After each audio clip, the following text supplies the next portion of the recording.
कृपणा कलह प्रिया। पंडित जी जैसे सीधे साधे थे, उनकी विपरीत उनकी पंडितानी थे। पुराणों में अक्सर देखा जाए तो पंडित जी और पंडितानी की ही कथा आती है। तो पंडित जी जैसे सीधे साधे थे, उनकी विपरीत पंडितानी थी। कैसी थी? तो गृह कृत्येषु कृपणा कलह प्रिया, नित्य निरंतर झगड़ा करने झगड़ालू जैसी थी। पंडित जी आते थे, अरे जी सुनती हो क्या है, क्यों इतना शोर मचाते हो? आती हूं। और पंडितानी का नाम था धुंधुली। शास्त्र कहता है कि जथा नाम तथा गुण, जैसा नाम होता है वैसा गुण भी आ जाता है मानव के शरीर में। कुछ लोग तो अपने बच्चों का नाम किंकू पिंकू रिंकू रखते हैं। पहले के जो बड़े बुजुर्ग थे वो अपने बच्चों का नाम जो है भगवान से जुड़ा हुआ रखा करते थे। लेकिन आजकल के नाम तो बड़े अजीब प्रकार के नाम होते हैं, डिस्को वाला नाम हो जाता है। तो कहने का तात्पर्य, जब डिस्को वाला नाम रहेगा तो मोक्ष कैसे आपको मिलेगा? कहीं नहीं मिल पाएगा। एक बच्ची का नाम था, अभी कथा करने गए तो एक बच्ची का नाम था स्वीटी। मैंने कहा थे अरे स्वीटी कैसे नाम रखते हैं? खड़ा होकर कही महाराज जी हमारा नाम है स्वीटी। क्यों आप कह रहे हैं? अच्छा थोड़ा ध्यान दीजिए, अगर छोटी सी बच्ची है उसका नाम स्वीटी आप रख दिए, वो 60 साल की हो गई, आप कोई कहे ओ स्वीटी सुनती हो तो कैसा लगेगा? तो सदैव भगवान से जुड़ा हुआ नाम रखना चाहिए। पंडितानी बड़ी कलहप्रिय थी, अर्थात बड़ी झगड़ालू प्रवृत्ति की थी। आसपास के पड़ोस के लोगों से पटता नहीं था। रात्रि के समय पंडित जी ने विचार किया कि प्रातः काल उठते हैं, अपने त्याग ही देते हैं, यहाँ रहने से कोई मतलब नहीं है। अर्थात मेरे पास संतान नहीं है, इस धन का भोग करने वाला कोई नहीं है, तो मैं जी करके क्या करूंगा? तब तो पता है, पुत्र अगर लायक हो गया तो तुम्हारे साथ मार देगा, अगर पुत्र नालायक हो गया तो तुम्हारे साथ पीढ़ी को रसातल में धंस देगा। पंडित जी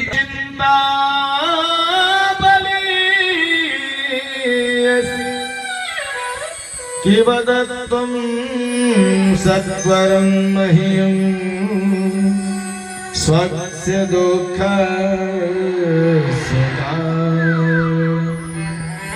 अरे ब्राह्मण क्यों रो रहे हो?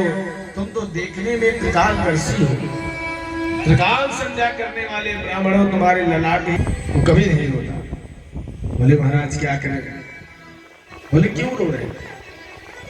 कथम रोदसी प्रत्याते चिंता बदेसी, मन में क्या चिंता है? कृपया बताओ। पंडित जी ने कहा कि महाराज भगवान का दिया हुआ सब कुछ है, लेकिन उसका भोग करने वाला कोई नहीं।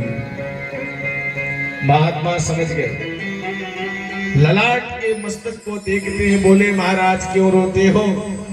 अरे इस जन्म में नहीं, तुम्हारे 7 जन्मों तक कोई पुत्र नहीं होगा।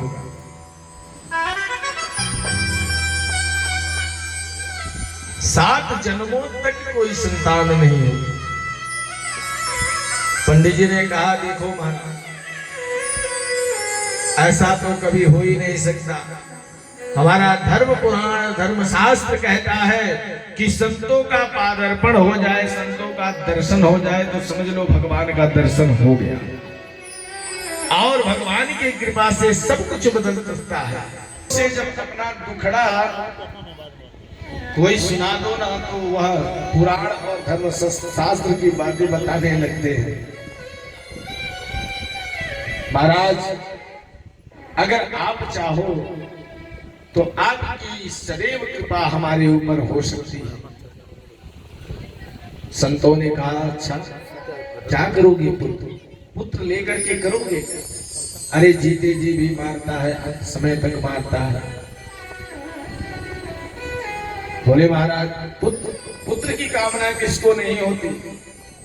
पुंग नामक नरक जो होता है, जो 27, ऐसे तो कई हजार नरक हैं, लेकिन विशेष जो नरक हैं वो 27 नरक होते हैं, जिसमें पुंग नामक जो नरक होता है उस नरक से वह संतान ही आपको बचाता है, जो आपका पुत्र होगा वही बचाता है। बाकी तो नरकों की याचना करनी पड़ेगी। बैतरणी लोग करते सब भयानक नरक है। बैतरणी दान क्यों करते हैं, गोदान क्यों करते हैं? क्योंकि बैतरणी नदी जो होती है उसमें बड़े बड़े जीव जंतु रहते हैं।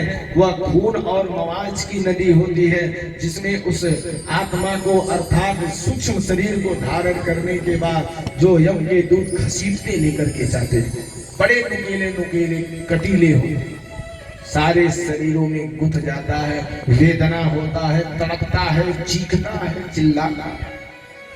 इसीलिए लोग बैतरणी दान करते हैं कि वो गाय वहां आपकी प्रतीक्षा करती है। जब आप वहां पहुंचेंगे तो वहां प्रतीक्षा करती है और उसके पूंछ को पकड़ करके वह गाय आपको तक्षण पार करा देती है। तो जीवन में जितनी प्रक्रियाएं हैं, दानों में 3 दान की महत्वता बहुत बड़ी बताई गई है। एक गोदान, और दूसरा स्वर्ण दान, और तीसरा भूमि दान। अर्थात यह 3 दान की महत्वता धर्मशास्त्र में सबसे बड़ा दान बताया गया है। अर्थात यह तीनों दान जो करता है उसके लिए डायरेक्ट स्वर्ग लोक की सीढ़ी जो है मिलती है, ऐसा गरुड़ पुराण में वर्णित आता है। बोल वृंदावन बिहारी लाल की जय। हे कृष्ण गोपाल हरे प्रभु दीन दयाल हरे। कृष्ण गोपाल हरे प्रभु दीन दयाल हरे। कृष्ण गोपाल हरे ताली बजाओ ना। दीन दयाल हरे। कृष्ण गोपाल हरे प्रभु दीन दयाल हरे। कृष्ण गोपाल हरे प्रभु दीन दयाल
नहीं मिल सकती। जब इस शरीर को जलाया जाता है तो दो चीज जो है जल्दी जलता नहीं, पता है क्यों?